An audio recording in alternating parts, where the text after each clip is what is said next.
আসসালামু আলাইকুম। তাই আজকে আপনাদেরকে একটা জিনিস দেখাই, ঠিক আছে? ছোট্ট একটা জায়গার ভিতরে আই পুরে নিয়ে জায়গা ও পুরে, আরে বাপরে, বিলাই দেখেন। এই যে দেখেন, এটা হচ্ছে আপনার মিঠা কুমড়া গাছ, বুঝছেন?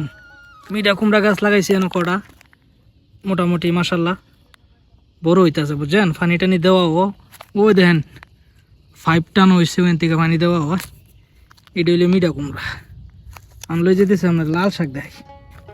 এই যে দেখেন, দেখছেন? লাল শাক মোটামুটি হইতাছে, শীত গেলে গা হাউন যাবে মনে। এটা কেমন জাতের লাল শাক মনে হয় তো ছোটো। আচ্ছা, কদিন হয়েছে লাগাইছে? মনে 19-20 দিন হয়ে যাবো গা, মনে হয় তো ছোটো। দেখেন, এটা সাইডে আবার এই যে কুমড়া গাছ লাগানো হয়েছে, দেখেন আপনারা, বুঝছেন? বিদেশ বাড়িতে কি শাকসবজি পাওয়া যায় না, শাকসবজি মুড়ে পাওয়া যায় না। দেখছেন জায়গাটা? এটা তো এত ডুক, আর বাকি জায়গা তো লাগাইছে। এই যে দেখেন, এই যে এই পুরাটা জায়গাতে লাগানো হয়েছে। এটা এখনো হইছে না, এই যে দেখেন লাগানো হয়েছে, নাগার এখনো কিচ্ছু হয়েছে না। মাটি দিয়ে ফাইটটা থাকা, পানি দেওয়া ও রোজ এতে আইলে দায়িত্ব যায়। ও ছোট্ট একটা মাছ রাত আবার আইলো আছে। এই যে দেখেন, দেখছেন? দেখেন আরো দেখাই, লুঙ্গি উইলা জায়গা, কই যে লুঙ্গি উইলা জায়গা দেখেন।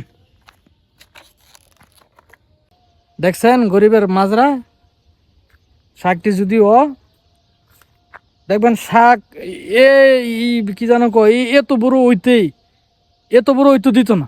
যদি এত বড় হইতো দে, এটা তো আল্লাহ তাআলার রহমত। দূর হইতে যদি শাক নিয়ে খাইলা বড় হইতো দেওই না। আর এটি ডুকা পাতা, আর 2-3 ইঞ্চি বড় হইলেই দেখবেন এটি জানিয়ে বড়াবা না, এটি জানিয়ে হুটকি দা রান দে, হুটকি দা কত জাতের জিনিস মানে ইসা মাছ দা রান দে সুরো কলে, বুঝছেন? লয়ে জায়গা এবার এমন আছে, কাঠ যে দেখতেছেন না, ও আমার রুম হ্যান্ডা, বুঝছেন? রাইতে 2টা-1টা বাজে আড়া দেওয়া চলবো, সবাই মিললে লাগাই, সবাই মিললে না হাইব, চুরি নিয়ে একলে হাই বইতে মাজরা পোলা প্যান্টে কত কষ্ট করে লাগাইছে। দেখছেন জায়গাটা মেহনত কম, ডিউটি করে এত বড় একটা মাজরা কাম করা। দেখেন কটা ধন্যবাদ হবে না তুমি কদিন পরে। দেখছেন মাজরা, প্রবাসীর মাছ না মাজরা।